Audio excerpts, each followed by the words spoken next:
The wind changed before the sky did, and every animal in the Pride Lands felt it at the same time. A low, uneasy whisper, sliding through the tall grass as if the land itself was holding its breath. And on the highest edge of Pride Rock, where the stone usually felt warm and safe, young Kion stood frozen, his ears twitching as thunder rolled far away even though the sky was still clear. And in that moment he knew this was not an ordinary storm. This was something older, darker, and far more dangerous than anything he had faced before. Below him the savanna stretched wide and golden, but small shadows flickered across it, unnatural and fast, making birds burst into the air and herds shift nervously. And Kion's heart pounded because the roar of the elders stirred inside his chest without him calling for it, as if the spirits themselves were warning him that the greatest war the Lion Guard would ever face had just begun. He ran down from Pride Rock, paw striking stone, calling out for his friends with urgency in his voice. And within moments, Bonga tumbled out from behind a rock, laughing until he saw Kion's face and stopped cold. Fuli skidded in from the plains, with dust flying behind her. Besti rose slowly from the watering hole, shaking water from his massive shoulders. And Nona swooped down from above, landing carefully and blinking as the wind ruffled his feathers. Kion told them what he felt, how the land was afraid, how the roar felt heavy and restless. And Ono scanned the horizon with narrowed eyes before quietly saying he saw smoke far beyond the smoke that moved against the wind, which made everyone fall silent. They didn't need to be told what that meant, because smoke that moved like that was guided, planned, and dangerous. The Lion Guard ran. As they reached the edge of the outlands, the ground beneath their paws trembled, cracks glowing faintly like embers buried under ash. And from those cracks rose shapes made of shadow and fire. Hyenas, jackals, vultures and crocodiles, all moving together with a single purpose, their eyes glowing with a sickly green light that chilled the air around them. Above them, thunder finally broke, lightning tearing across the sky as a deep, familiar laugh echoed from the volcano, curling around the rocks like smoke. And Kion's blood ran cold because he knew that voice, the voice that should never have returned. Scar's spirit rose higher than before, his fiery form larger, darker, fed by something new and terrible. And when he spoke, the ground shook as he declared that the Pride Lands would fall silent forever and that the age of balance was over. Kion stepped forward despite the fear clawing at his chest, his friends forming a tight circle around him, and he shouted that the Pride Lands would never bow to darkness.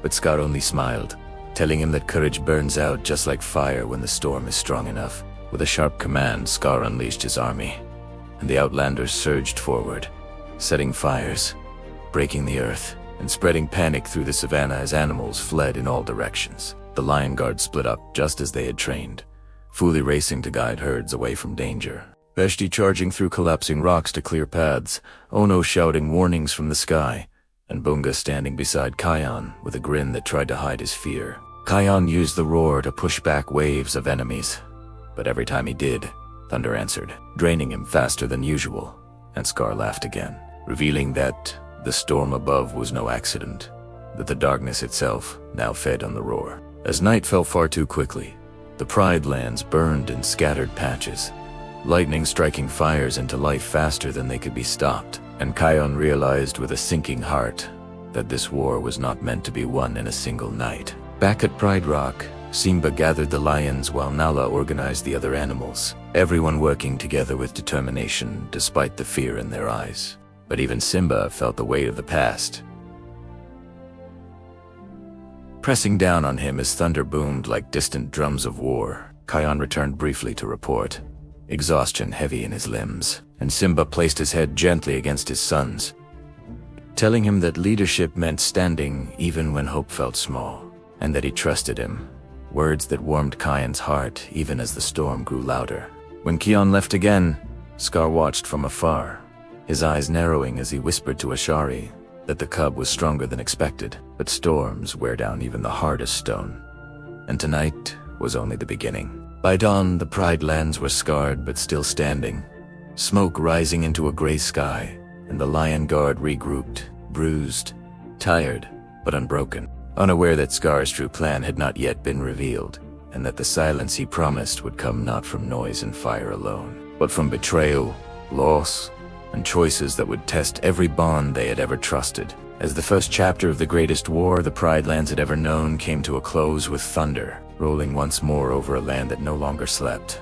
The silence after the storm was worse than the thunder, because it carried fear instead of noise. And as the gray morning light crept over the Pride Lands, every shadow felt heavier, every sound too loud, and Kion stood once more on Pride Rock, staring at the scars left behind by the first night of war. Scorched grass, broken trees, and frightened animals huddled close together, whispering among themselves as if speaking too loudly might bring the darkness back. The Lion Guard gathered beside him, each of them marked by exhaustion in their own way. Fuli's legs trembling slightly from running all night, Besti's shoulders scraped and sore from falling rocks, Ono's feathers singed at the tips, and Bunga unusually quiet, his usual jokes trapped behind worried eyes. Kion told them this was only the beginning, and before anyone could answer, a deep rumble echoed again.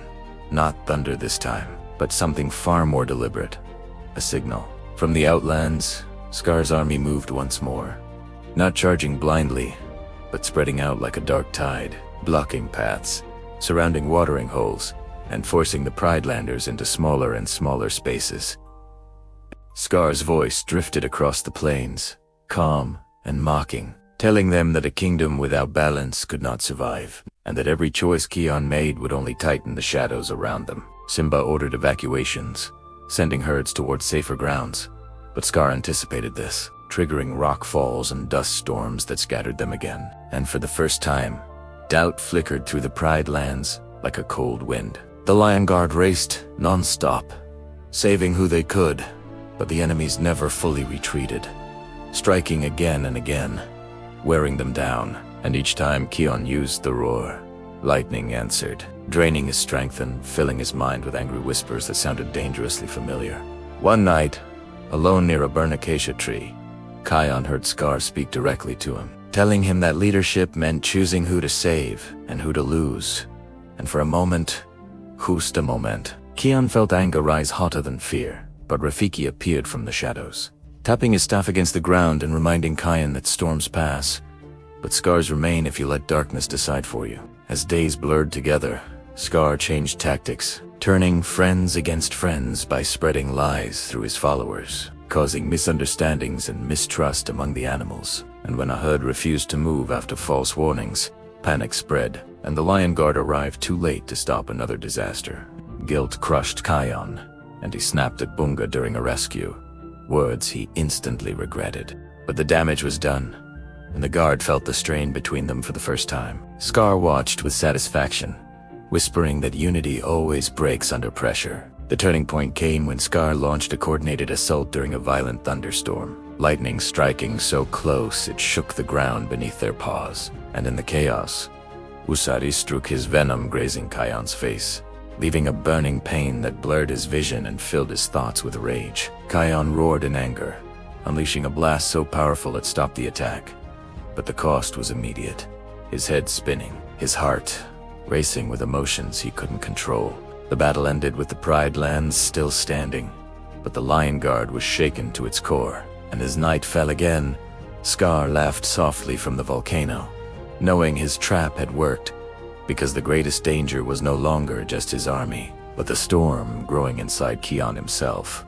And the war had entered its most dangerous phase. The storm returned on a night when the moon vanished completely, swallowed by clouds so thick the sky felt like a lid pressed down on the world, and Kion stood alone at the edge of Pride Rock fighting the fire inside his chest, the venom's whispers twisting his thoughts, telling him to roar harder, to end the war with force, to silence everything that stood against him. Below, the Pride Lands waited in fearful stillness, animals hidden, fires smoldering, hope hanging by a fragile thread. And when the thunder cracked open the sky, Scar rose higher than ever before, his fiery form stretching across the clouds like a living nightmare, declaring that this would be the final night, the moment when the Pride Lands would finally fall silent. The Lion Guard gathered one last time, their eyes meeting without words, knowing how much they had already lost, and Bunga stepped forward first, placing himself beside Kion and saying that no matter what happened, they stood together. Fear or not, which steadied Kion's shaking heart. Scar unleashed everything at once, a crushing wave of darkness and fire. Lightning slamming into the earth, rivers boiling with heat, shadows racing across the land, and animals cried out as the savanna itself seemed to bend under the weight of the attack. The Lion Guard fought with everything they had left, fully guiding evacuations through blinding rain, Besti holding back floods of debris, Ono shouting warnings even as smoke burned his eyes, and Bunga standing firm against enemies twice his size, refusing to move. Kion faced Scar at the center of the chaos, thunder roaring around them, and Scar mocked him, pointing out every mistake, every moment of doubt, every time anger had nearly won, telling him that he was becoming exactly what Scar had been. For a terrifying heartbeat, Kion felt the roar surge, wild and uncontrollable, begging to be released. And he remembered the pain, the losses, the fear in everyone's eyes. And then he remembered his father's voice, his grandfather's wisdom, and the reason the Lion Guard existed at all. Instead of roaring in rage, Kion closed his eyes and breathed, letting the storm rage around him while he reached inward, calling not on anger, but on balance, courage, and trust. When he opened his eyes, they glowed not with fury, but with calm strength, and he lifted his head and used the roar not to destroy, but to soothe. The sound rolled across the Pride Lands like a heartbeat, steady and powerful, and the spirits of the great lions of the past appeared in the rain, their presence calming the storm, pushing back the shadows, and surrounding Scar with a light he could not escape. Scar screamed as the rain fell harder, extinguishing his flames, his voice fading into nothing as the spirits carried him away, leaving only thunder and then silence. When the storm finally broke, dawn crept over the Pride Lands, revealing a land wounded but alive, and animals slowly emerged, eyes wide with disbelief and relief. Kion collapsed, exhausted, but his friends caught him, holding him up as Simba and Nala approached, pride and tears in their eyes. The Venom's hold weakened, not gone, but no longer in control, and Kion understood that healing would take time, that scars did not vanish overnight, but they did not define him either. The Pride Lands began to rebuild, animals working together, fires extinguished, paths cleared, balance slowly restored, and the Lion Guard stood once more at Pride Rock, changed but stronger, knowing the war had tested them in every way possible. As the sun rose fully, bathing the land in warm light, Kion looked out over the savanna and understood that courage was not the absence of fear, but the choice to protect others, even when fear was loud. And as the Pride Lands breathed again, the greatest war in its history ended not with destruction, but with unity, hope, and a roar that promised the circle of life would endure.